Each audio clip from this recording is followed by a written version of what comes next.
Subscribe करें और bell दबाएं ताकि कोई खबर रह न जाए।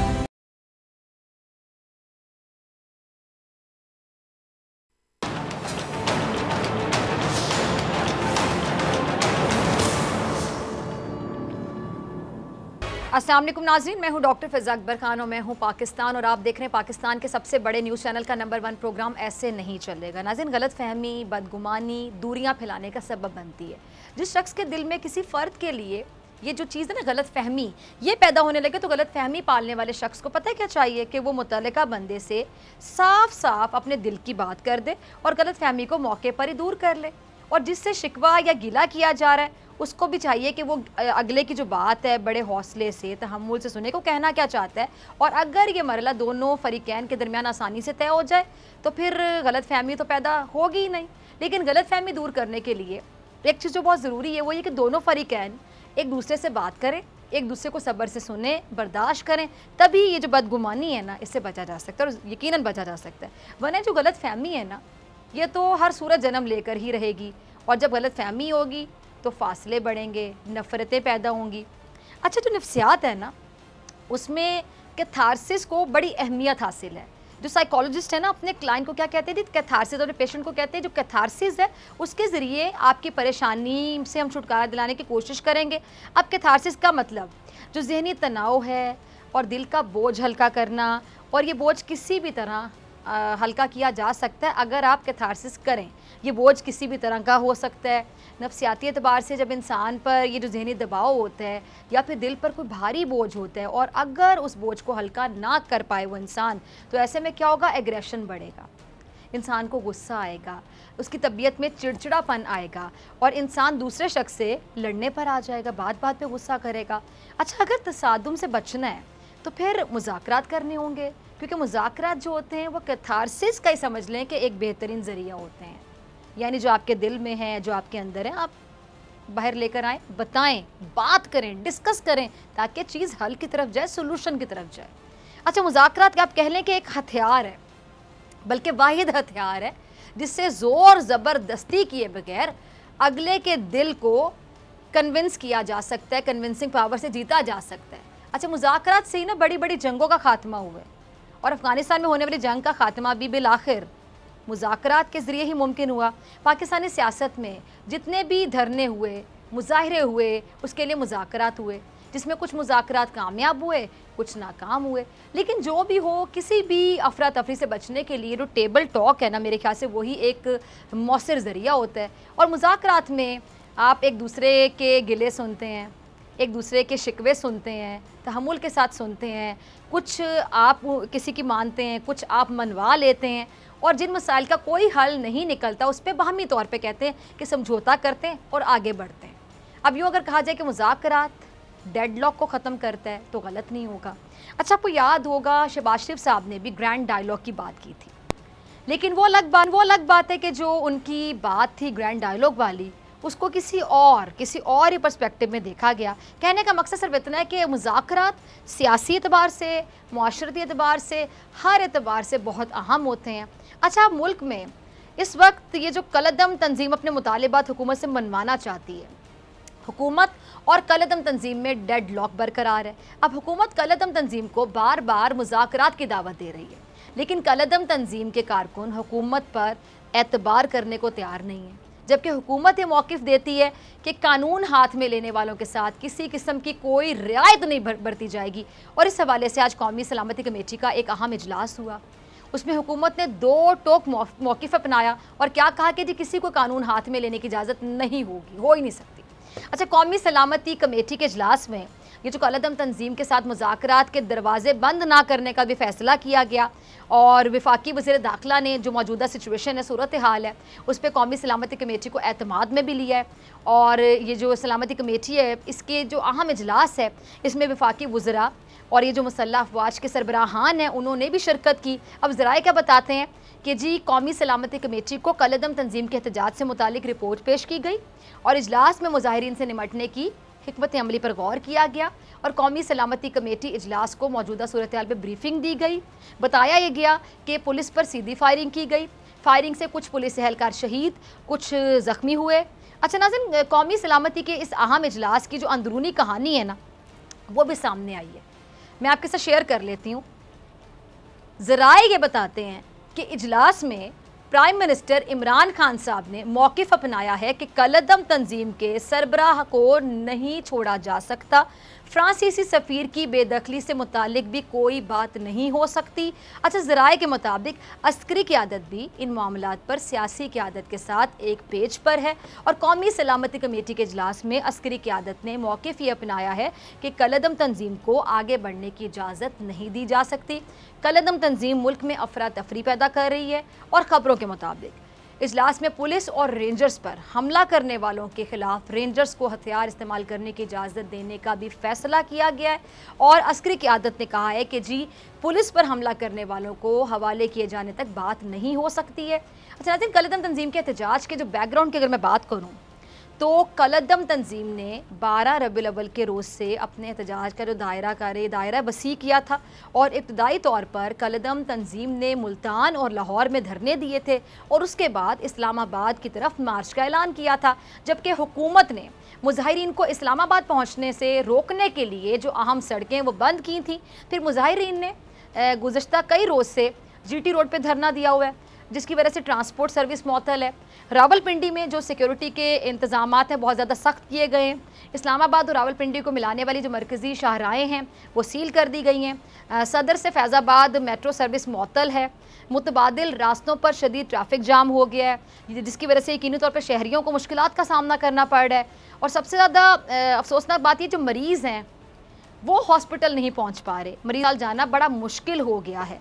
अब कलअदम तंजीम का एक मुतालिबा ये है कि उनके सरबराह को रिहा किया जाए और वो पाकिस्तान से फ्रांस के सफ़ीर की जो मुल्क बदरी का भी मुतालिबा कर रहे हैं।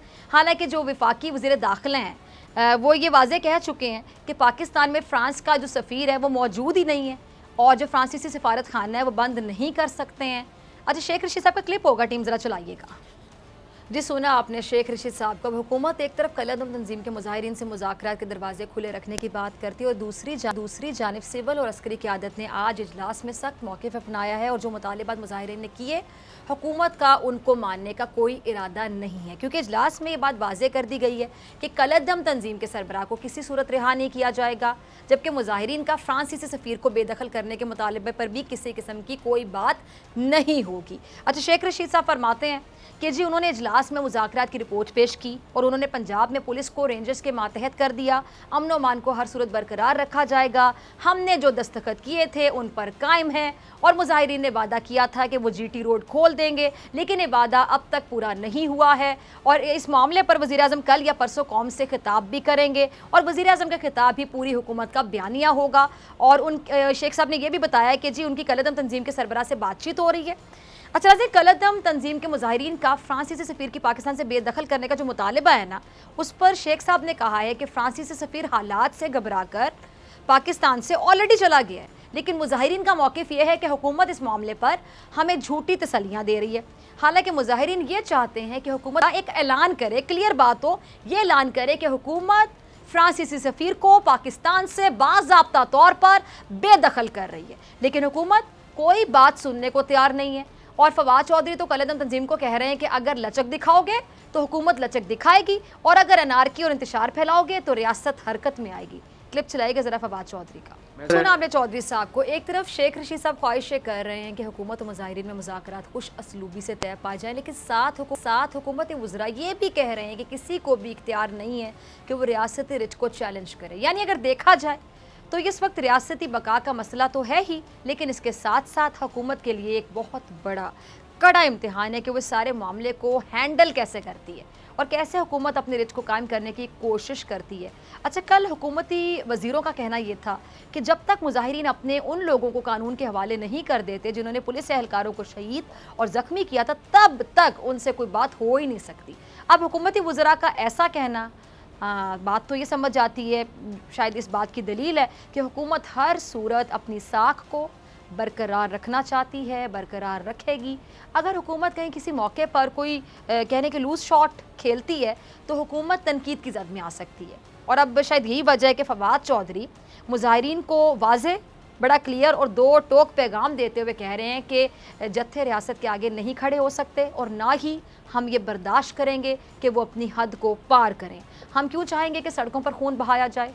मुजाहिरीन घर जाएं, पुरअमन तौर पर अपने मुतालिबात हुकूमत के सामने पेश करें। और फवाद चौधरी मुजाहिरीन को खबरदार भी कर रहे हैं। क्या कह रहे हैं कि अगर मुजाहिरीन ने जारी तो फिर हुकूमत आखिरी हद तक इनके पीछे जाएगी। ये कैसे मुमकिन है कि आप जत्था ले आएँ और आपकी बात भी मानी जाए, आप अपने घर वापस जाएँ? हुकूमत ये मजाक ज़्यादा देर तक बर्दाश्त नहीं कर सकती है। हमारी नरमी को रियासत की कमज़ोरी नहीं समझा जाए। अच्छा, फवाद चौधरी मुजाहिरीन से ये भी कह रहे हैं कि ये कैसे हो सकता है कि जो चीज़ आपकी है ही नहीं वो आप ज़बरदस्ती अपनी कहें। और इस बात से बड़ा ये वाज़ेह है फवाद की इस बात से कि जो मुतालिबात मुजाहिरीन कर रहे हैं हुकूमत उनको कबूल नहीं करना चाहती या नहीं कर सकती। अब इस सारे मामले में हुकूमत पर ये एक ज़िम्मेदारी है, ना सिर्फ ज़िम्मेदारी बल्कि बहुत भारी ज़िम्मेदारी बनती है कि वो बग़ैर किसी हंगामे के किसी भी तरह कोई भी हिकमत अमली अपनाए, कोई भी स्ट्रैटेजी, इस सिचुएशन को, ये जो अभी सिचुएशन है, इसको अच्छे तरीके से, ऐसा तरीके से और जल्द अज जल्द वक्त ज़ाया किए बगैर जितनी जल्दी हो सके इस टाइम को समझे हुकूमत, इस सिचुएशन को समझे, इसको हैंडल करे, इस मामले को निपटाए, इसका ऊँट किसी करवट बिठाए। क्योंकि मुल्क पहले ही आपको पता है मुश्किल है और जो भी मुल्क से मोहब्बत करेगा वो यही दुआ कर रहा होगा, दुआ गो होगा कि ये सिचुएशन हल हो जाए, ऐसा तरीके से हल हो जाए, इसका कोई सोल्यूशन नज़र आ जाए, ये मामला सुलझ जाए। अब हमारी मईशत है, आपको पता है मईशत की क्या इस टाइम पे सूरत हाल है। कभी हमारी मईशत डूबती है, कभी उभरती है। अब ऐसे में अगर अमन बरकरार नहीं रहा तो इससे किसी एक फरीक को नहीं बल्कि इसका नुकसान खुदा ना ख्वास्ता हमारे पूरे मुल्क को हो सकता है, पूरे पाकिस्तान को उठाना पड़ेगा। अब एक तरफ हुकूमत मुजाहिरीन से निमट रही है और मुजाहिरीन ने हुकूमत के लिए भी मुश्किलात पैदा की हुई, और वहीं पर अपोजिशन बजाय इस मामले पर तमाम इख्तिलाफात बुलाकर हुकूमत का साथ दे वतन के लिए, मुल्क के लिए, पाकिस्तान के लिए। लेकिन हम देख रहे हैं कि अपोजिशन यहाँ पे भी साथ देने के बजाय हुकूमत की टांगें खींचने से बाज नहीं आ रही है। एक क्लिप होगा ख्वाजा साद रफ़ीक साहब का, ज़रा चलाइएगा। अरे सुना आपने ख्वाजा साहब को, ख्वाजा साद रफ़ीक के बकौल हुकूमत अपनी मुद्दत पूरी नहीं करेगी और वो अपनी मुद्दत से पहले ही घर चली जाएगी। यानी नून लीग समझती है कि इंतखाबात वक्त से पहले हो सकते हैं। अब जाहिर सी बात है कि ख्वाजा साहब बढ़ती महंगाई को देखते हुए शायद ये ख्याल करें कि अब हुकूमत मुल्क चलाने में नाकाम होगी, इसीलिए वक्त से पहले इंतखाबात तो हो ही जाएंगे। अच्छा, आगे ज़रा सुनिएगा, बड़ी इंटरेस्टिंग बात। ये जो कैप्टन सफदर साहब है ना, उन्हें भी ये लगता है कि इंतखाबात वक्त से पहले हो जाएंगे। कैप्टन सफदर साहब ने मीडिया से गुफ्तगू की और कहा क्या कि जब से उनकी मरियम से शादी हुई है वो तब से मरियम को वज़ीर आज़म ही देख रहे हैं। और ये वज़ीर आज़म बनने वाली बात सियासी नहीं, रूहानी है। दिसंबर तक पता नहीं मुल्क में क्या कुछ हो जाए, शायद इलेक्शन का ऐलान हो जाए, हो सकता है कि हमें अपने बेटे की शादी दिसंबर से आगे करनी पड़ जाए। यानी कैप्टन सफदर तो ज़्यादा ही उम्मीदें लगा के बैठे हुए हैं। अब मेरा लाइटर नोट पर कैप्टन सफदर से एक सवाल है कि अगर मरियम अगली वज़ीर आज़म होंगी, आप तो मतलब काफ़ी देर से देख रहे हैं ना उनको वज़ीर आज़म, अगर वो अगली वज़ीर आज़म हो जाती हैं अगर, तो फिर शहबाज शरीफ साहब क्या होंगे? खैर, कैप्टन सफदर ख्वाहिश कर रहे हैं और ख्वाहिश करने में मेरा नहीं ख्याल कि कोई पाबंदी है, लेकिन हुकूमत कहती है कि एक तरफ मुल्क में इंतशार फैलने का खदशा, मौके पर भी नून लीग की नज़र जो है वो एक ही कुर्सी पे जमी हुई है, लगी हुई है। और वो कौन सी कुर्सी है? वज़ारत उज़्मा की कुर्सी। नून लीग अभी भी उसी कुर्सी को देख रही है। अच्छा, खुर्शीद शाह साहब वो भी हुकूमत पे बड़े ताबड़तोड़ हमले कर रहे हैं। क्या कह रहे हैं कि जो पार्लियामेंट से दूर भागता है उसका अंजाम अच्छा कभी नहीं होता। ज़रा सुनिएगा क्या कहते हैं शाह साहब। जी सुना आपने शाह साहब को। शाह साहब कहते हैं कि इमरान खान साहब को सादिक और अमीन कहा जाता है, जबकि हकीकत है कि इमरान खान साहब ना ही सादिक हैं ना ही अमीन हैं, क्योंकि उन्होंने अवाम को धोखा दिया है। खुर्शीद शाह साहब क्या कह रहे हैं? जी, हुकूमत का आज जो हाल है उसकी रिस्पॉन्सिबल ज़िम्मेदार खुद ये हुकूमत ही है, क्योंकि मुल्क के वज़ीर आज़म ना पार्लियामेंट को अहमियत देते हैं, ना ही वज़ीर आज़म मुल्क के सियासतदानों को कोई अहमियत देते हैं। और खुर्शीद शाह साहब के बकौल वज़ीर आज़म अपनी हट दर्मी पर कायम है और वो इदारों के लिए चैलेंज बन गए। तो ऐसे में यही होगा जो मुल्क में हो रहा है। अब खुर्शीद शाह साहब तो कहते हैं कि हुकूमत इदारों के लिए चैलेंज बन गई है, जबकि शाहिद खाकान अब्बासी साहब का इल्ज़ाम ये है कि हुकूमत अपोजिशन के ख़िलाफ़ इदारों को इस्तेमाल करती है। ज़रा चलाइएगा अब्बासी साहब का क्लिप। सुना आपने शाहिद खाकान अब्बासी साहब को, वो एक बार फिर चेयरमैन नैब और अदालतों पर तनकीद के बाकायदा ये तीर बरसा रहे थे। कह रहे थे जी अदालतों और सड़कों पर सर्कस लगा हुआ है। यानी शाहिद खाकान अब्बासी का इशारा कलदम तंजीम के एहतजाज की जानिब था। अब यही वजह है कि हुकूमत ये कहती है कि अपोजिशन सिर्फ अपने मुफादात की सियासत करती है, इदारों को निशाना बनाकर मुतनाज़ बनाने की कोशिश करती है। अच्छा, सिराजुल हक साहब भी ना आजकल हुकूमत की जो माशी पॉलिसीज़ हैं ना उसके खिलाफ काफ़ी बात कर रहे हैं, खुलकर बात कर रहे हैं। अगर मेरे को बड़े एक्टिव नज़र आ रहे हैं तो गलत नहीं होगा, ज़रा उनका क्लिप भी चलाइएगा।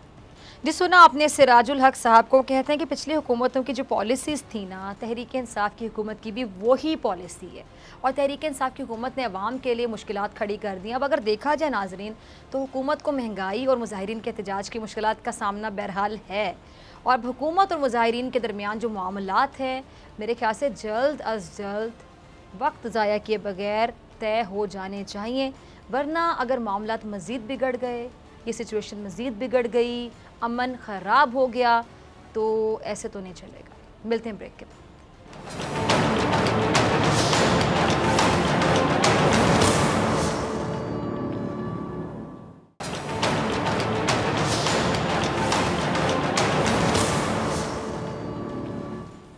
वेलकम बैक नाजरीन। वज़ीर आज़म की ज़ेर सदारत कौमी सलामती कमेटी का इजलास हुआ है जिसमें वफाकी वज़रा और मुसल्लह फ़ौज के सरबराहान ने भी शिरकत की है। कौमी सलामती कमेटी को एहतजाज से मुतालिक रिपोर्ट भी पेश की गई।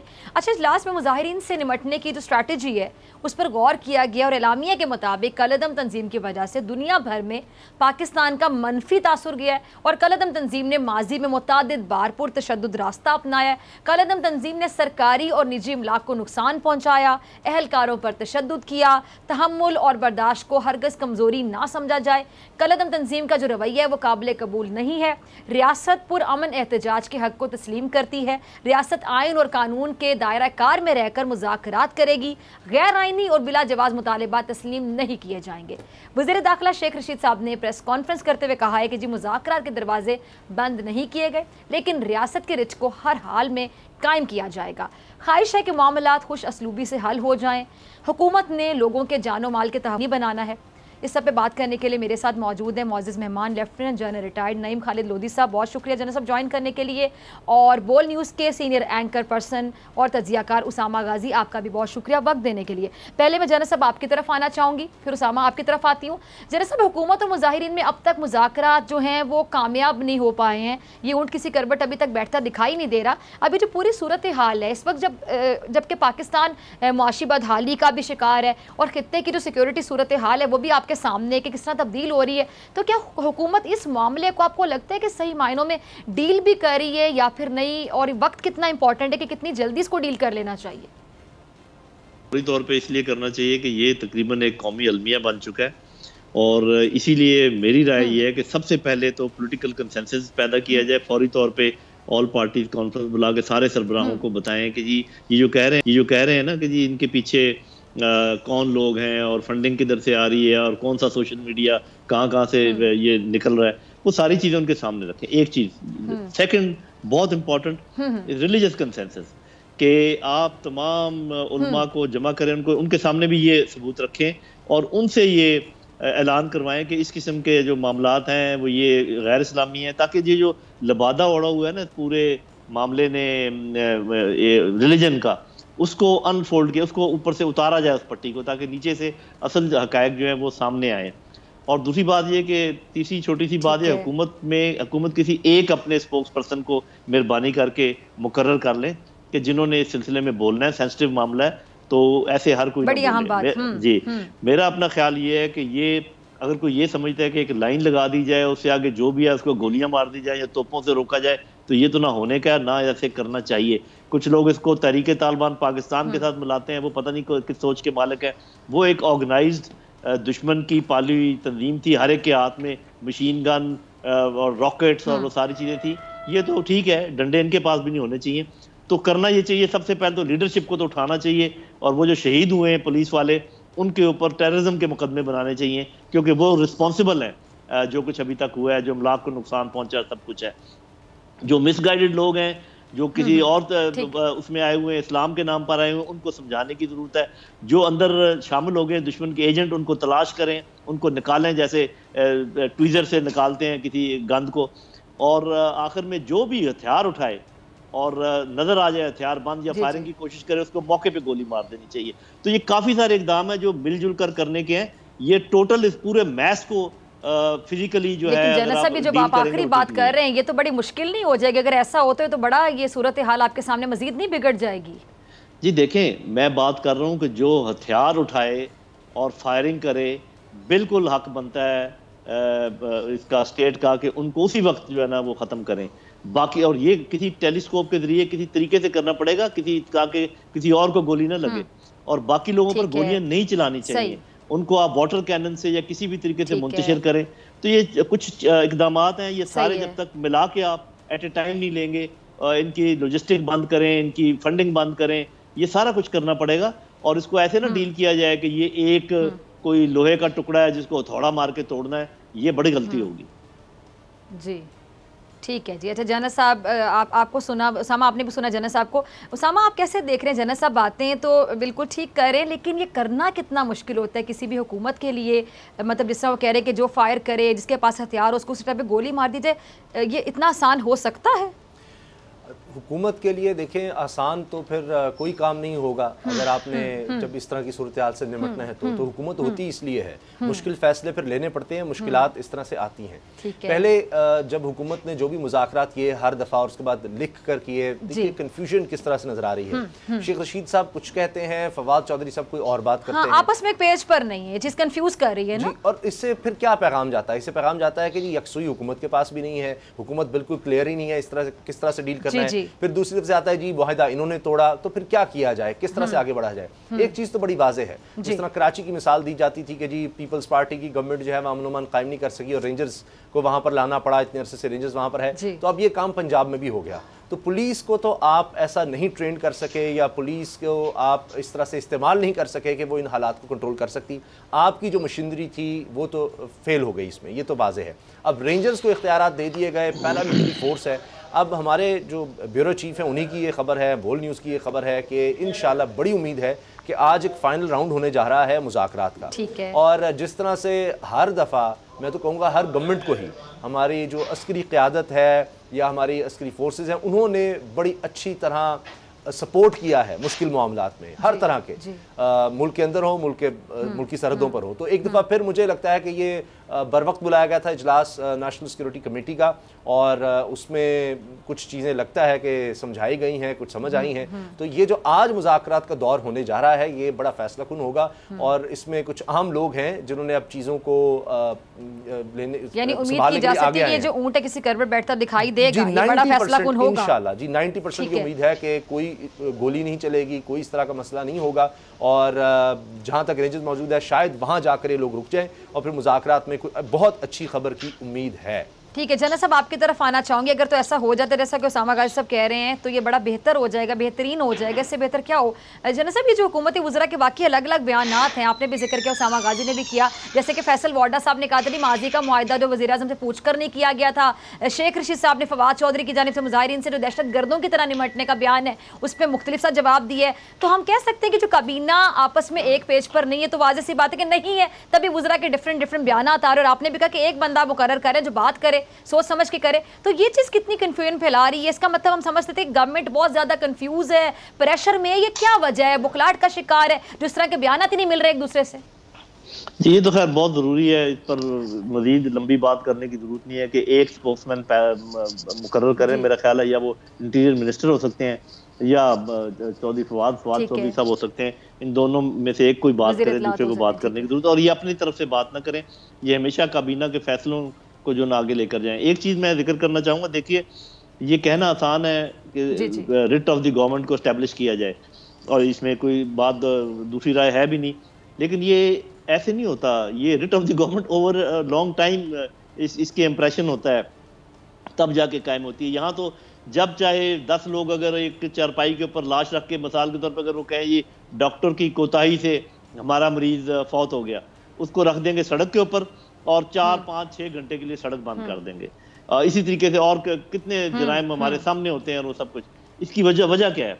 वजह यह कि ये सिर्फ इस गवर्नमेंट की बात नहीं मैं कर रहा, हर गवर्नमेंट जो गुजरी है पुलिस को अपनी बगल में रखने की कोशिश की। ये मेरा थानेदार होना चाहिए, मेरा आईजी होना चाहिए, अगर मेरा आईजी मेरा काम नहीं करेगा मैं इसको तब्दील कर दूंगा। अगर पुलिस कोई काम करेगी तो वो उनको अदालतों के सामने खड़ा कर देंगे। कोई नहीं मानता कि जी मैंने हुक्म दिया था, ये जो मॉडल टाउन में मर्डर हुए हैं उनके हवाले कर देते हैं और वो जाके भुगतते हैं।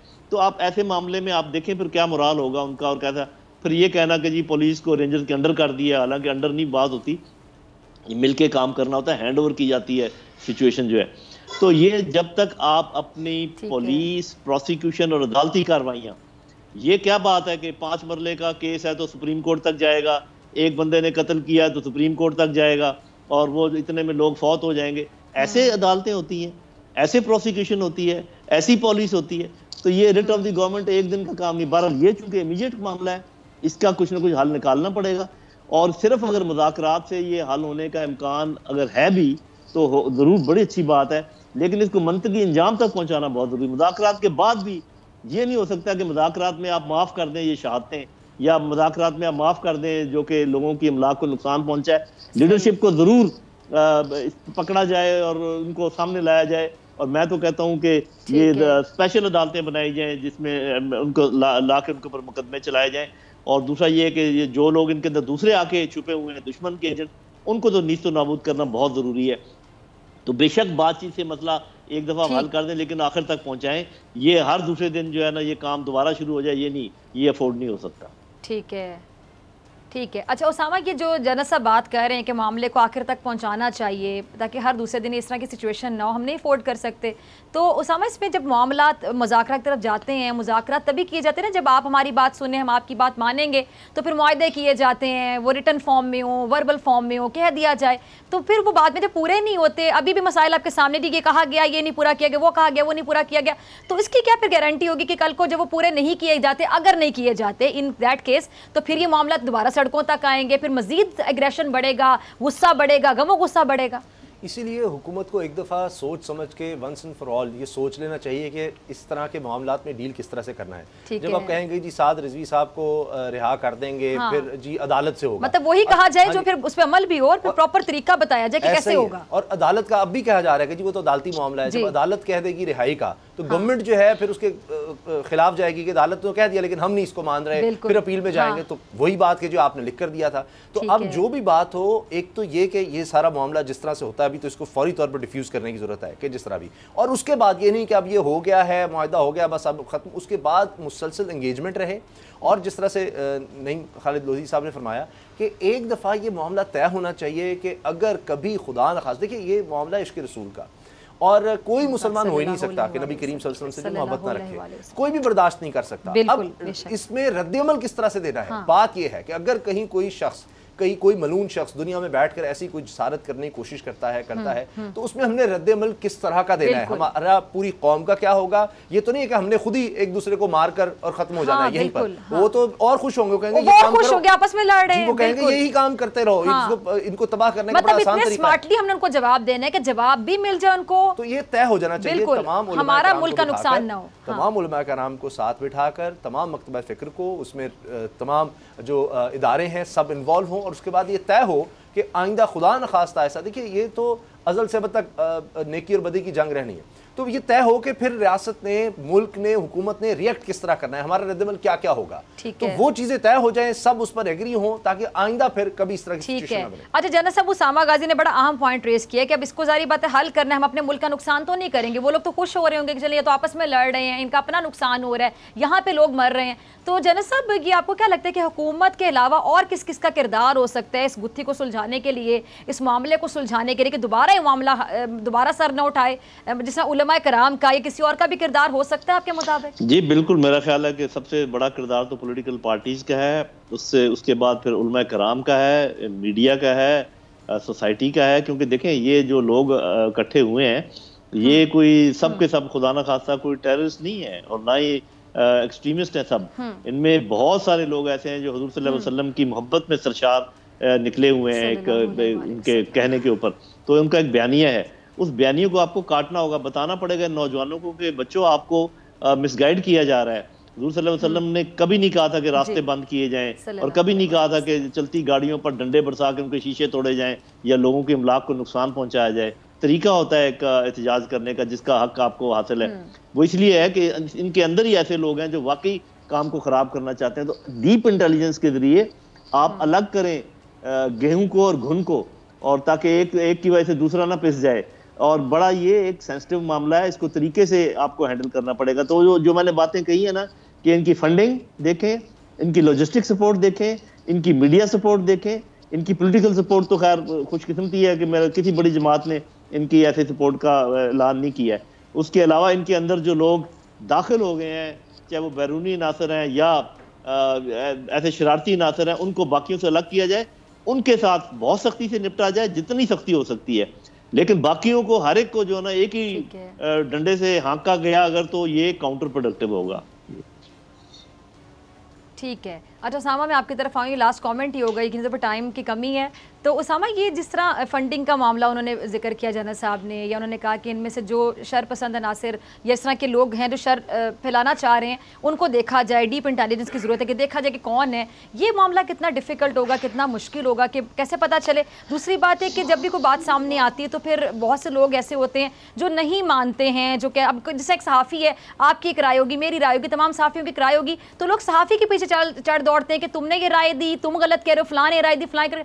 हर बंदे की अपनी राय इस चीज़ को लेके डेवलप हो रही है। इस पे मैं चाहती हूँ जरा आप खुलकर बात करें, लोगों के सामने फैक्ट्स लाए जाएं। बिल्कुल फैक्ट्स लाए जाएं, लोग भी कंफ्यूज हैं, सबके सामने लेकर आए। आप किसी पर इल्जाम लगा रहे हैं कि जी पीछे से इनको फंडिंग हो रही है, और बिल्कुल मैं ये नहीं कहता, क्योंकि दुश्मन ये होता है, ये नहीं होता कि उसने जानबूझ के कहना है कि जी मैं हूं, दुश्मन तो मौके का फायदा उठाएगा, बड़े अच्छे काम के लिए निकले हो, हाँ ये करो, तुम्हें जो चाहिए मैं तुम्हें दूंगा। तो वो देख रहा होता है कि इससे इंतशार से हमने किस तरह फायदा उठाना है। तो वो बिल्कुल हो सकता है मासूम लोग जो है वो गलत हाथों में खेले, मैं ये नहीं कह रहा, लेकिन अगर ऐसा है तो फिर सामने लाया जाए ना, फिर उसका केस बिल्ड किया जाए, किस तरह से किसने दिया, कैसे ट्रांजेक्शन हुई, एक एक चीज सामने लाएं। जब आप सबूत के साथ लेकर आएंगे तो तभी आप अपना केस बिल्ड कर सकेंगे। खाली फवाद चौधरी साहब के आ जाने से और प्रेस कॉन्फ्रेंस बिल्कुल नहीं हो सकता, हाँ। तो इस तरह तो कोई नहीं यकीन करेगा। ठीक है, इनको बकायदा फैक्ट्स एंड फिगर्स आवाम के सामने रखने पड़ेंगे ताकि आवाम भी डिसाइड कर सके कि क्या सही और क्या गलत है। जी उसामा गाजी, आपका बहुत शुक्रिया। जनरल साहब आप हमारे साथ ही मौजूद हैं और ब्रेक के बाद बात करेंगे भारत में जो मुसलमानों के साथ हो रहा है इस सिचुएशन पर।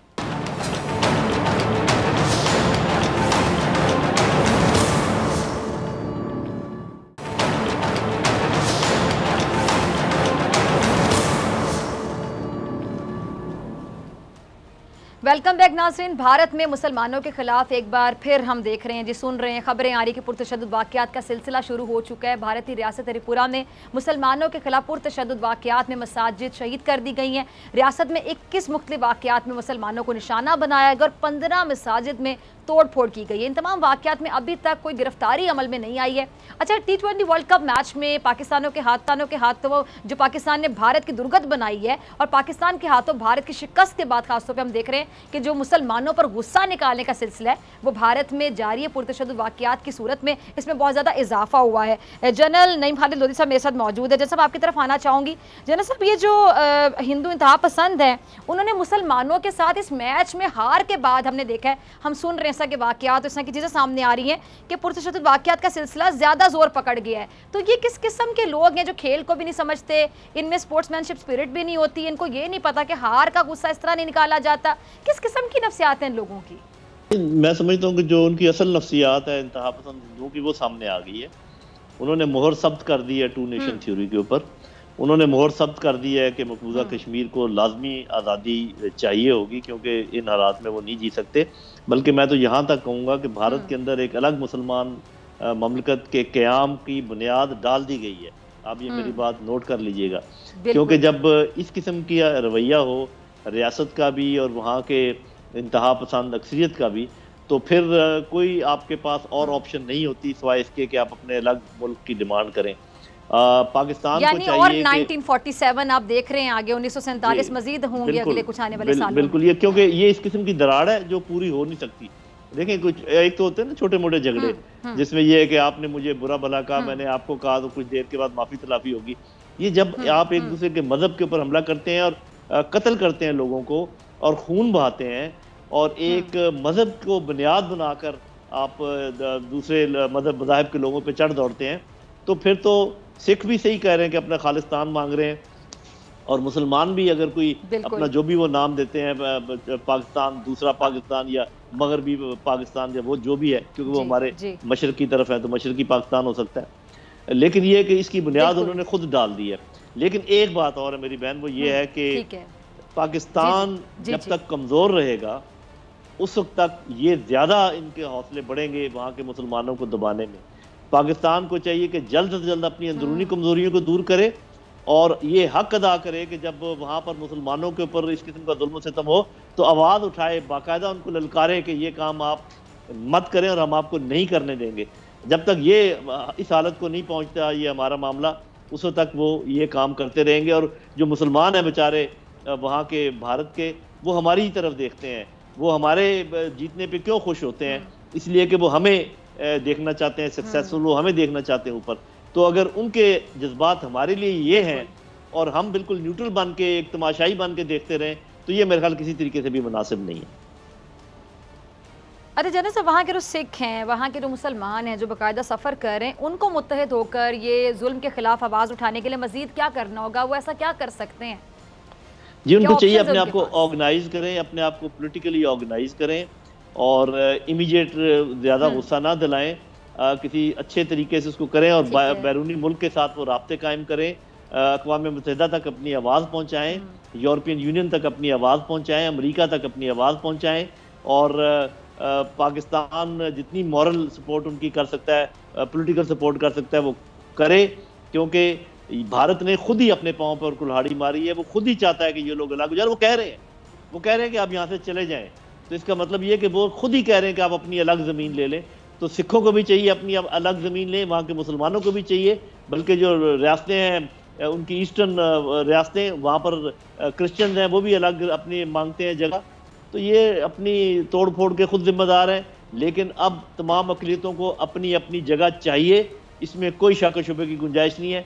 पाकिस्तान को भी चाहिए कि पॉलिटिकली, एथिकली, मॉरली, डिप्लोमेटिकली उनके साथ खड़ा हो जाए।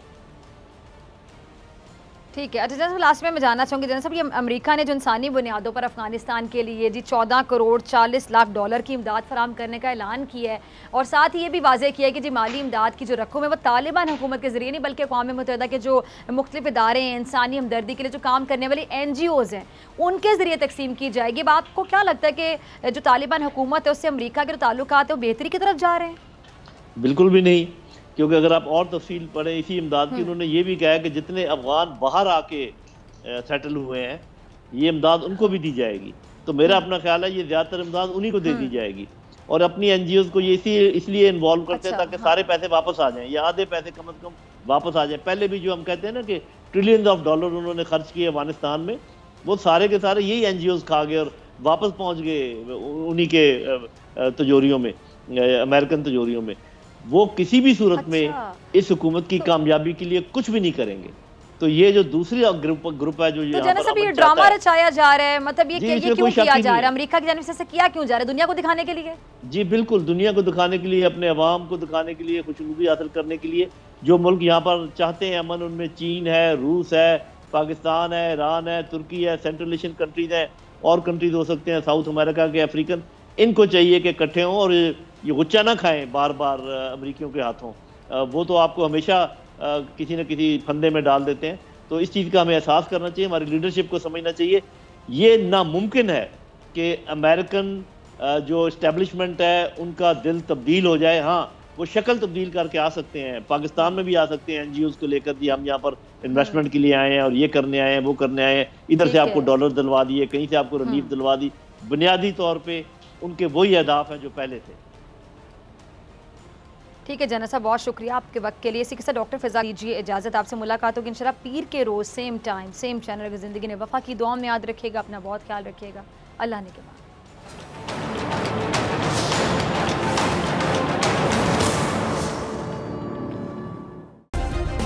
सब्सक्राइब करें और बेल दबाएं ताकि कोई खबर रह न जाए।